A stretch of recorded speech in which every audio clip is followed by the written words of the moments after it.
183 గజాల్లో triple bedroom independent house కేవలం 25 లక్షలు మాత్రమే. నిమ్స్ కి 10 నిమిషాల దూరంలో. అందరికీ నమస్కారం. నిన్న ఐ థింక్ ఒక కపుల్ ఆఫ్ డేస్ బ్యాక్, ఒక 1 వీక్ 4-5 డేస్ అయినట్టుంది, జగన్మోహన్ రెడ్డి నందిగామ సురేష్ చూసేదానికి జైలుకి వెళ్ళినప్పుడు చాలా చాలా ఆశ్చర్యమైన విశేషాలు మాట్లాడాడు.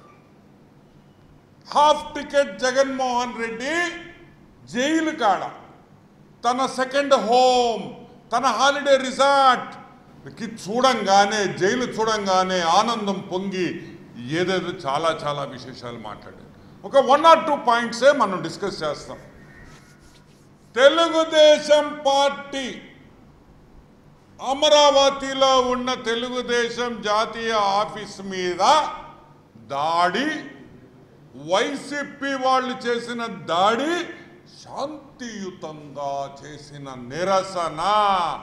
ఐఎమ్ రిపీటింగ్ ఇట్, శాంతియుతంగా చేసిన నిరసన.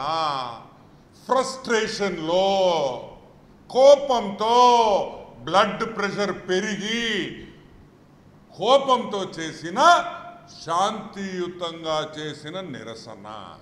ఈ నిరసన కార్యక్రమంలో కర్రలు, కత్తులు, బీర్ బాటిల్స్ ఇన్ని కూడా వాడిన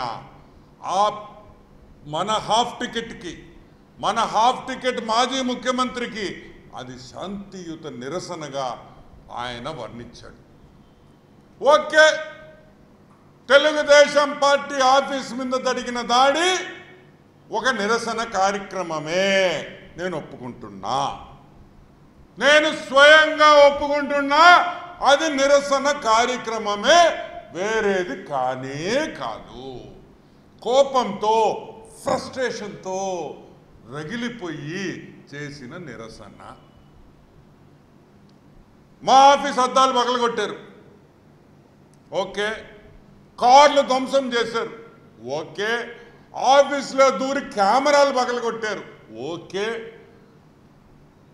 సెకండ్ ఫ్లోర్లో పోయి నాలెడ్జ్ సెంటర్లో ఉండే పిల్లకాయల్ని ఫస్ట్ ఫ్లోర్లో ఉండే పార్టీలో పనిచేసే పిల్లకాయల మీద, మనుషుల మీద మీరు దాడి చేశారు, రక్తం చిందించారు. కానీ అది మామూలు నిరసన. చెప్పింది ఎవరు? మన హాఫ్ టికెట్ ముఖ్యమంత్రి. సో ఆ నిరసనలో అరెస్ట్ చేసిన వ్యక్తులందరినీ విడిపించాలి, ఎందుకంటే అది శాంతియుతంగా చేసిన నిరసన అని మన హాఫ్ టికెట్ జగన్మోహన్ రెడ్డి చెప్తున్నాడు. ఓకే, ఈరోజు ముఖ్యమంత్రి చంద్రబాబు నాయుడు గారి తరపున, మా హోంమంత్రి అనిత గారి తరపున అన్ని కేసులు వెనక్కి తీసుకునేదానికి మేము సిద్ధంగా ఉన్నాం. ఆన్ రికార్డ్ చెప్తున్నా, ఆన్ రికార్డ్, ప్రతి కేసు, పార్టీ ఆఫీసుకి సంబంధించిన ప్రతి కేసు వెనక్కి తీసుకుంటాం. పొరపాటైందని క్షమాపణ కోరుతాం. కానీ ఒక షరతు, ఆ షరత్ ఏంటంటే, ఏ విధంగా మీరు నిరసన, శాంతియుత నిరసన తెలిపారో తెలుగుదేశం కార్యకర్తలకి కూడా అదే అవకాశం ఇవ్వాలి. మేము కూడా జగన్మోహన్ రెడ్డి కొంప మీద, మీ పార్టీ ఆఫీస్ మీద, జిల్లాల్లో ఉండే వైసీపీ పార్టీ ఆఫీసుల మీద, జిల్లాల్లో ఉండే మీ వైసీపీ నాయకుల కొంపల మీద, మీ మాజీ ముఖ్యమంత్రి వైఎస్ జగన్మోహన్ రెడ్డి కొంప మీద మేము కూడా నిరసన తెలిపే అవకాశం మా తెలుగుదేశం కార్యకర్తలకు ఇవ్వాలి. ఈ నిరసనలో బీరు బాటిళ్ళ కాడి నుంచి, కర్రల కాడి నుంచి, కత్తుల కాడి నుంచి ఏదైనా మారణాయుధాలతో నిరసన తెలుపుకోవచ్చు. మాకు అవకాశం ఇచ్చి మేము అన్ని కేసులు కూడా మీ మీద విత్డ్రా చేసేస్తాం, వెనక్కి తీసుకుంటాం. తెలుగుదేశం కార్యకర్తలు మీ ఆఫీసుల ముందు నిరసన మేము సోమవారం తెలుపుతున్నాం. సోమవారం తెలుగుదేశం పార్టీ కార్యకర్తలు మీ ఇంటి ముందర, మీ ముఖ్యమంత్రి ఇంటి ముందర శాంతియుతంగా కత్తులు కర్రలు బీరు బాటిల్స్తో మేము నిరసన కార్యక్రమం చేపడుతున్నాం. దానికి జగన్మోహన్ రెడ్డి ఒప్పుకోవాలి. ఎందుకు ఒప్పుకోవాలి అంటే చెప్పింది జగన్మోహన్ రెడ్డి కాబట్టి. బీపీ పెరిగింది, మీకే కాదు మిస్టర్ ఆఫ్ టికెట్, మా కార్యకర్తలకు కూడా బీపీ చాలా పెరిగింది. ఎక్కడో ఉంది, 7 దాకా ఉంది.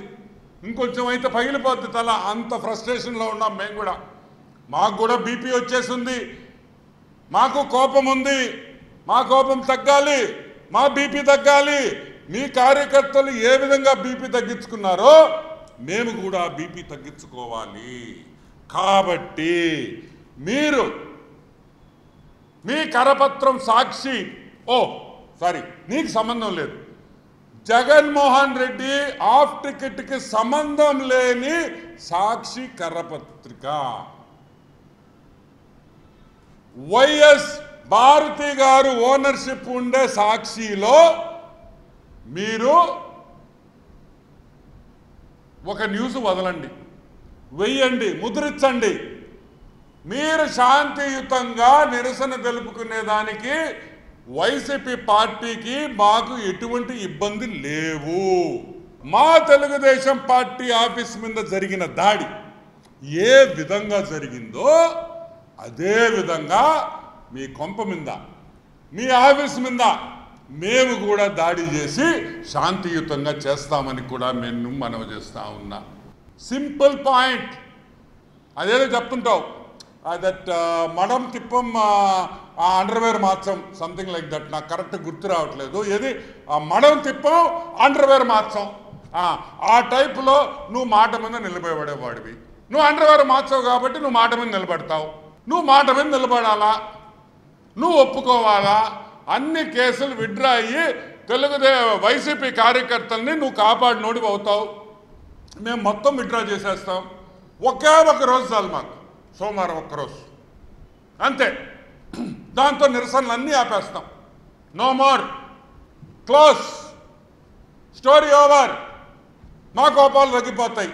మీరు ఎట్ట కోపాలు వచ్చి మీరు బీపీ తగ్గించుకోవాలనుకున్నారో అదే పద్ధతిలో మాకు తెలుగుదేశం కార్యకర్తలకి మా బీపీలు తగ్గించుకునే దానికి కూడా మీరు అవకాశం ఇవ్వాలా. మా హెల్త్ కూడా బాగుపడుద్ది. ఈరోజు ఒక మాజీ ముఖ్యమంత్రి ఒక హాఫ్ టికెట్, ఒక సైకో, నేను ఊరికే అంటంలా, ఏమని లండన్కి వెళ్తానని చెప్పంగానే దయచేసి ఎవరు ఆపొద్దు. నేను మన జ్యుడిషియరీ, మన లీగల్ డిపార్ట్మెంటు, మన కోర్టులు, హైకోర్టు అందరికీ నేను విజ్ఞప్తి చేస్తున్నా, అతను ఒక మానసిక రోగి. He is mentally retarded. Mental retarded అంటే మీకు అందరికీ తెలుసు. ఈ మానసిక రోగికి అప్పుడప్పుడు లండన్లో మాత్రలు తీసుకోకపోతే పిచ్చి పిచ్చిగా మాట్లాడతాడు. ఇదే ఉదాహరణ. మీరు రేపు సాక్షి పేపర్లో వేయంగానే సోమవారం మేము నిరసన కార్యక్రమానికి మేము పిలిపిస్తాం. మేము రెడీగా ఉన్నాం, రెడీగా ఉండాలి, కార్యకర్తలు కూడా రెడీగా ఉంటాం అని కూడా నేను మనవి చేస్తున్నాను. ఇంకో విషయం, ఈ మానసిక రోగి గురించి చెప్తా. ఏందా మొన్న ఫ్లడ్స్లో అది కూడా ఎట చెప్తాడా, మొన్న ఫ్లడ్స్, మొన్న వచ్చిన వానల్లో 60 మంది చనిపోయారు. చంద్రబాబు నాయుడు సరిగ్గా చేయలేదు. అది విఫలమయ్యాడు. ఏంది నాకు అర్థం కదా. 5 ఏళ్ళు ముఖ్యమంత్రిగా చేసావు, ఇప్పుడు పేపర్ కూడా సరిగ్గా చదవలేవురే. ఏం మనుషుల మీద 60 మంది చచ్చిపోయారు. ఏడు చచ్చిపోయారు? నీ మనసులో చచ్చిపోయారు, నీ ఆలోచనలో చచ్చిపోయారు. నువ్వు అనుకుంది 60 మంది చచ్చిపోవాలని, ఇంకో 100 మంది చచ్చిపోయి ఉంటే నువ్వు సంతోషపడేవాడివి. మొన్న విపత్తులో విజయవాడలో ఎగిరేవాడివి. చంద్రబాబు నాయుడు ముఖ్యమంత్రి అయిన తర్వాత విజయవాడలో 100 మంది చచ్చిపోయారు అని. ఏం మనిషిరా నువ్వు? ఎవడైనా మంచి కోరుకుంటారు కానీ చచ్చిపోవాలని కోరుకుంటారే. ఆయన గవర్నర్కి లెటర్ ఇచ్చావు, 450 మంది చనిపోయారు. నీ ఆలోచన అంతమంది చనిపోవాలని, నీ కోరిక, నీ మనసులో ఉండే మాట ఏమని, ఇంతమంది చచ్చిపోతే బాగుండు. చంద్రబాబు నాయుడు మీద ఇంకా మనం ఏలెత్తి చూపించవచ్చు అంటే ఎంతమంది చనిపోతే చంద్రబాబు నాయుడికి అంత బ్యాడ్ నేమ్ వస్తుంది, చెడ్డ పేరు వస్తుంది అని నీ మనసులో ఉంది. అంత సైకోగాడివి నువ్వు అని కూడా నేను మనవి చేస్తున్నా. ఒక మానసిక రోగి, you are a psychologically disturbed schizophrenic patient and you need treatment.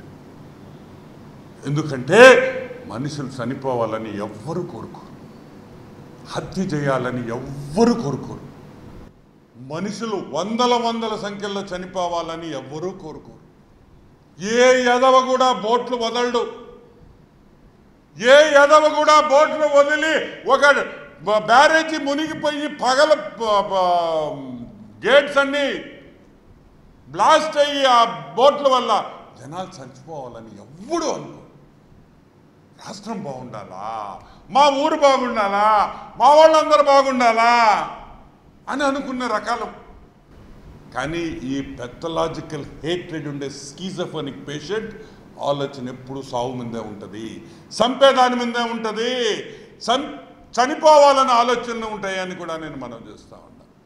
కాబట్టి ఈ హాఫ్ టికెట్ జగన్మోహన్ రెడ్డి మా ఛాలెంజ్ని స్వీకరించాలి. నీ కొంప మీద మేము శాంతియుత నిరసన చేస్తాం, లేకపోతే క్షమాపణ చెప్పు, తప్పైందని చెప్పు. నేను పొరపాటని చెప్పాను, మా వాళ్ళు గూండాల్లాగా పథకం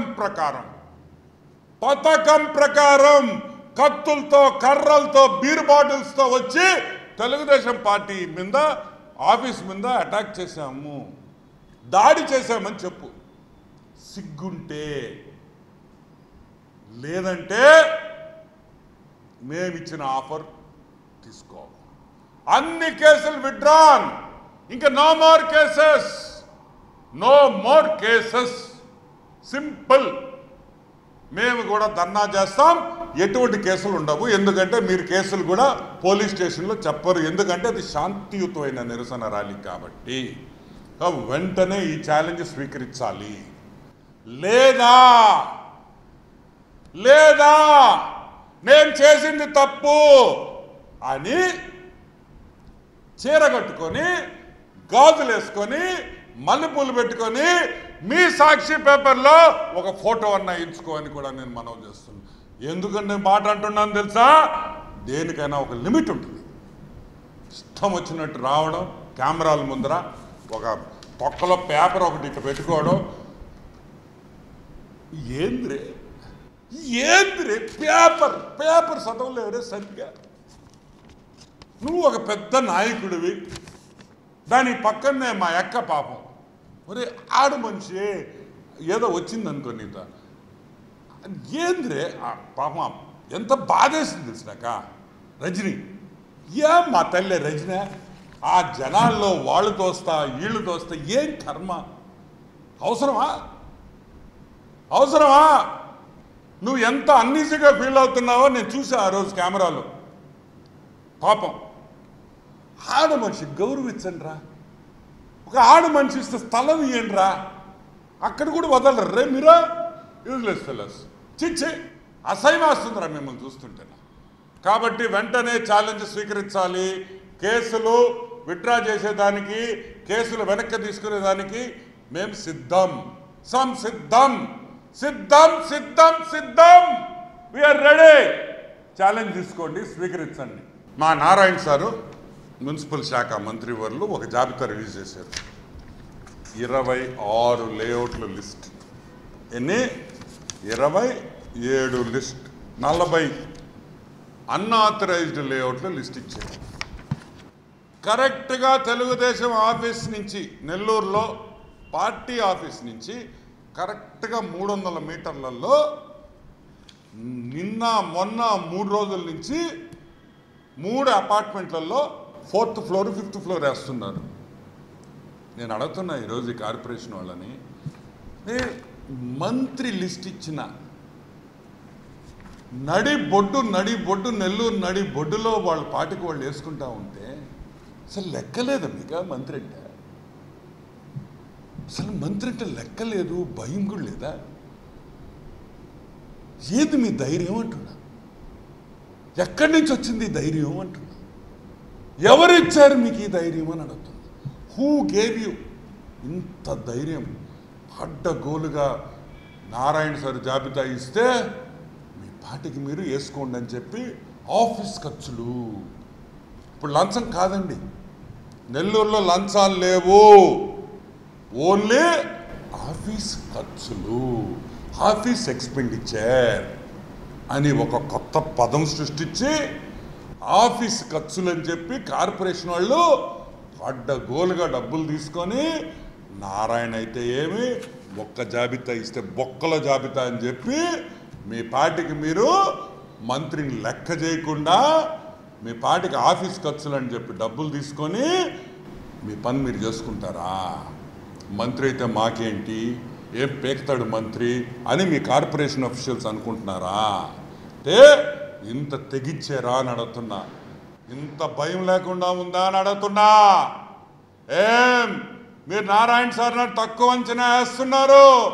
నారాయణ సార్కి కానీ కోపం వచ్చిందనుకో తాట తీసేస్తాడు ఒక్కొక్కడికి, గుర్తు పెట్టుకోండి. ఏదో పాపం మా నారాయణ సార్ గమ్ముగా మెత్తగా ఉంటాడని మెత్తగా మనిషి అనుకున్నారేమో, అతనికి కోపం వస్తే రాక్షసులకు రాక్షసుడు.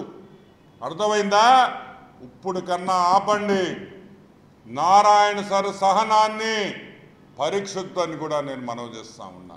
వెంటనే ఈ బిల్డింగ్స్ ఈ జాబితా వచ్చిన తర్వాత వేసిన స్లాబ్లు వెంటనే పగలగొట్టాలి, తొలగించాలి, హైడ్రా పెట్టాలి, అన్నీ కూల్చేయాలని కూడా నేను మనవి చేస్తా ఉన్నా.